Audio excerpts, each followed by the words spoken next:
যেমন আমি আপনারা আজকে চাচ্ছিলাম যে আপনারা আমার সাথে অল্প কয়েকজন, যেহেতু ভিতরে এত লোক নেই তো ঢুকা যাবে না, আপনারা আসেন, পরে আপনারা আবার আরেকজনকে দিয়ে দিয়েন। এইটার জন্য আপনাদের আমি একটু অনুরোধ করছি।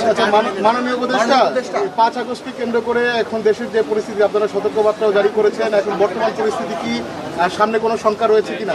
আল্লাহ দিলে কোনো ধরনের কোনো শঙ্কা নাই, কোনো ধরনের শঙ্কা নাই। আপনারা যেইভাবে সাহায্য এবং সহযোগিতা করে যাচ্ছেন, কোনো ধরনের কোনো শঙ্কা হবে না। মাননীয় উপদেষ্টা, সম্প্রতি আওয়ামী লীগের বেশ কয়েকজনকে আপনারা গ্রেফতার করেছেন, তারা বিভিন্ন রকমের গুপ্ত কার্যক্রম চালিয়ে যাচ্ছে। হ্যাঁ, সেক্ষেত্রে আসলে আওয়ামী লীগের কার্যক্রম বন্ধে আপনাদের আইন শৃঙ্খলা বাহিনী কি করছে? এবং সেখানে আমরা দেখলাম সেনাবাহিনীর একজন কর্মকর্তা রয়েছে। শোনেন, কর্মকর্তারা জড়িত আছেন কিনা? যে বাহিনী যে জড়িত থাকবে কাউকেই ছাড় দেওয়া হবে না, সবারই আইনের আওতায় নিয়ে আসা হবে।